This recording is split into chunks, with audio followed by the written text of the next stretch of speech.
기네스북에 공식 등재된 세계에서 가장 거대한 육상기계가 있습니다.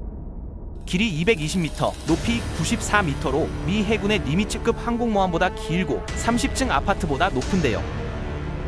영화 속 괴수들과 비교해봐도 이 기계의 스케일은 압도적이거든요. 고질라의 키가 약 120m, 킹콩이 약 100m인데 과거 293은 이 괴수들 옆에 세워놔도 전혀 꿀리지 않는 크기를 자랑하죠. 무게는 14,000톤으로 에펠탑보다 무겁고 타이타닉호와 맞먹는 수준인데요. 이 괴물 같은 기계를 처음 보면 누구나 똑같은 질문을 던지게 됩니다. 도대체 왜 이렇게까지 크게 만들어야 했을까요? 오늘은 인류가 만든 가장 거대한 육상기계의 탄생 비밀과 그 놀라운 작동 원리를 자세히 파헤쳐 보겠습니다.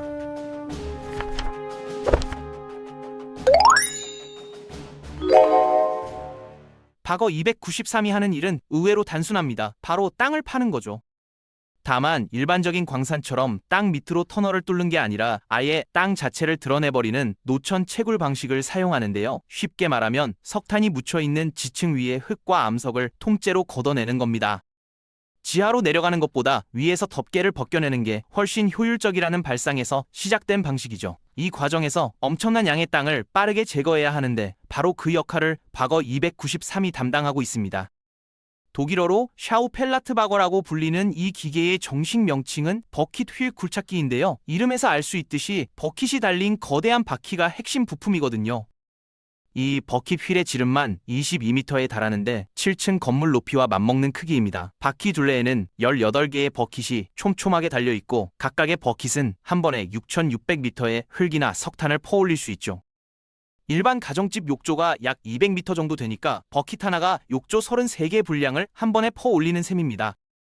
작동 원리 자체는 생각보다 단순한데요. 거대한 바퀴가 위쪽 방향으로 천천히 회전하면서 버킷들이 땅을 긁어 올리고 꼭대기 지점에 도달하면 버킷이 뒤집히면서 내용물을 쏟아내는 구조거든요. 복잡한 첨단 기리라기보다는 물레방아의 원리를 극대화시킨 것에 가깝습니다. 다만 그 규모가 상상을 초월할 뿐이죠. 이 바퀴가 쉬지 않고 돌아가면 하루에 24 입방미터의 흙과 암석을 파낼 수 있는데 이건 올림픽 규격 수영장 96개를 채울 수 있는 양입니다.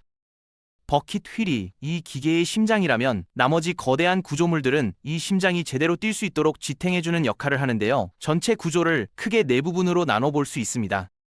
가장 먼저 중앙에 위치한 슈퍼스트럭처라고 불리는 본체 부분이 있는데 이게 전체 기계의 기반이 되는 핵심 구조물이거든요.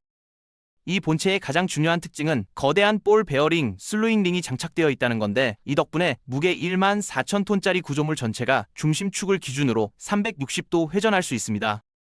슈퍼스트럭처 아래에는 12개의 크롤러가 달려있는데요. 탱크처럼 생긴 이 무한궤도 장치들이 거대한 기계를 앞으로 이동시키는 역할을 하죠. 이동 속도는 시속 0.6km 정도로 사람이 천천히 걷는 것보다도 느린데 어떻게 보면 답답할 수 있지만 14,000톤짜리 기계가 스스로 움직인다는 사실 자체가 경이로운 겁니다. 참고로 이 속도라면 과거 293이 만약 폭주해서 인류를 위협한다 해도 걸어서 도망치면 충분히 피할 수 있으니 안심하셔도 됩니다.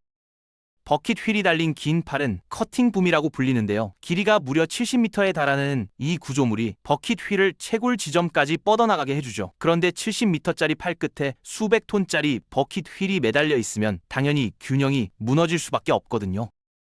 그래서 반대쪽에도 비슷한 길이의 카운터웨이트 붐이 설치되어 있고 무거운 평형추가 달려 있어서 시소처럼 균형을 잡아줍니다. 만약 이 균형이 무너지면 과거 293은 그대로 앞으로 고꾸라지면서 운영 인력 5명을 덮쳐버릴 테니까 이 균형 시스템은 생명과 직결된 핵심 장치인 셈이죠. 커팅붐과 카운터웨이트 붐은 강철 케이블로 연결되어 있는데요. 이 케이블 시스템을 이용해서 버킷 휠을 위아래로 움직일 수 있거든요. 슈퍼스트럭처의 회전 기능과 이 상하 이동 기능이 결합되면 버킷 휠은 상당히 넓은 범위를 정밀하게 굴착할 수 있게 됩니다. 좌우로 휘젓고 위아래로 움직이면서 마치 거대한 팔이 땅을 긁어내는 것처럼 작동하는 거죠. 운영진들 사이에서는 농담 삼아 이 움직임을 차차 슬라이드에 비유하기도 한다는데 실제로 보면 그런 리듬감이 느껴지기도 합니다. 이제 파낸 흙과 석탄이 어디로 가는지 알아볼 차례인데요. 물질은 사라지지 않는다는 질량 보존의 법칙에 따라 파낸 땅은 반드시 어딘가로 가야 하거든요. 버킷 휠 꼭대기에서 쏟아진 재료들은 커팅붐 내부를 관통하는 컨베이어 벨트 위로 떨어지고 이 벨트를 타고 본체 쪽으로 이동합니다. 그 다음에는 디스차지 붐이라고 불리는 또 다른 긴 팔을 통해 외부로 배출되는데 이 배출불도 길이가 상당해서 꽤 먼 거리까지 재료를 운반할 수 있죠.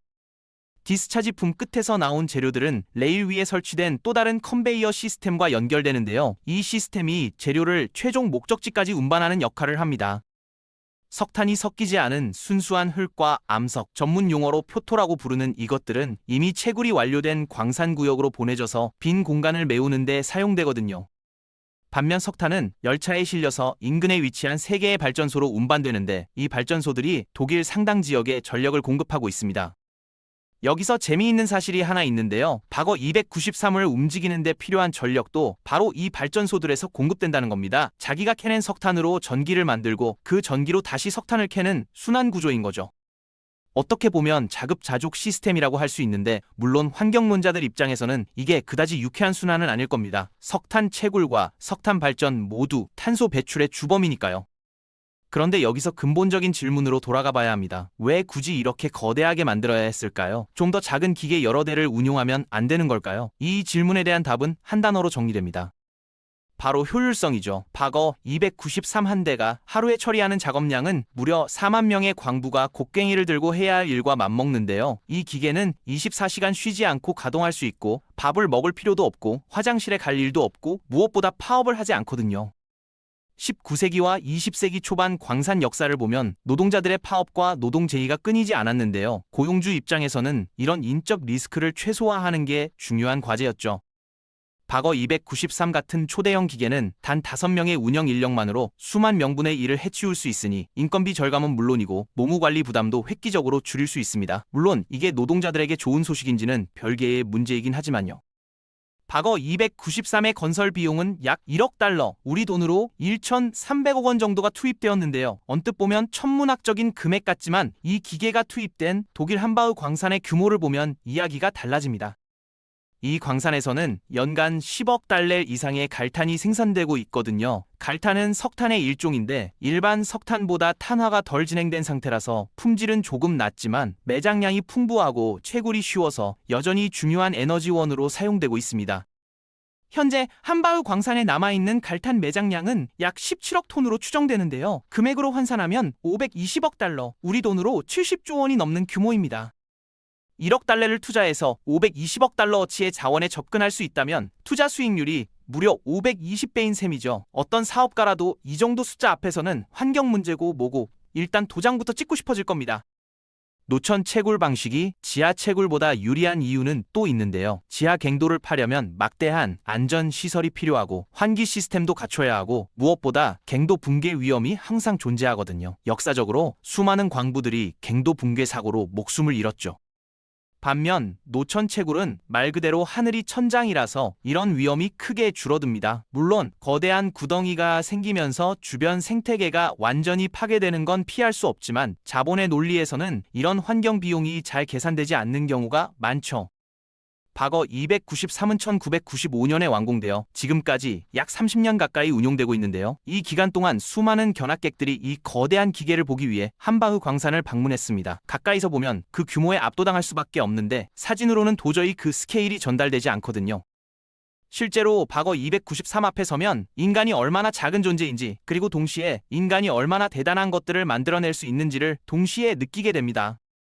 결국 박어 293은 인간의 욕망과 기술력이 만들어낸 극단적인 결과물이라고 할 수 있는데요. 더 빠르게, 더 많이, 더 효율적으로라는 자본주의적 목표가 이 거대한 괴물을 탄생시킨 겁니다. 환경 파괴라는 어두운 그림자가 있긴 하지만 순수하게 공학적 관점에서만 보면 인류 기술력의 정점을 보여주는 기계임에는 틀림없죠. 지금 이 순간에도 독일 어딘가에서 박어 293은 묵묵히 땅을 파고 있고 우리가 사용하는 전기의 일부는 이 기계가 캐낸 석탄에서 만들어지고 있습니다.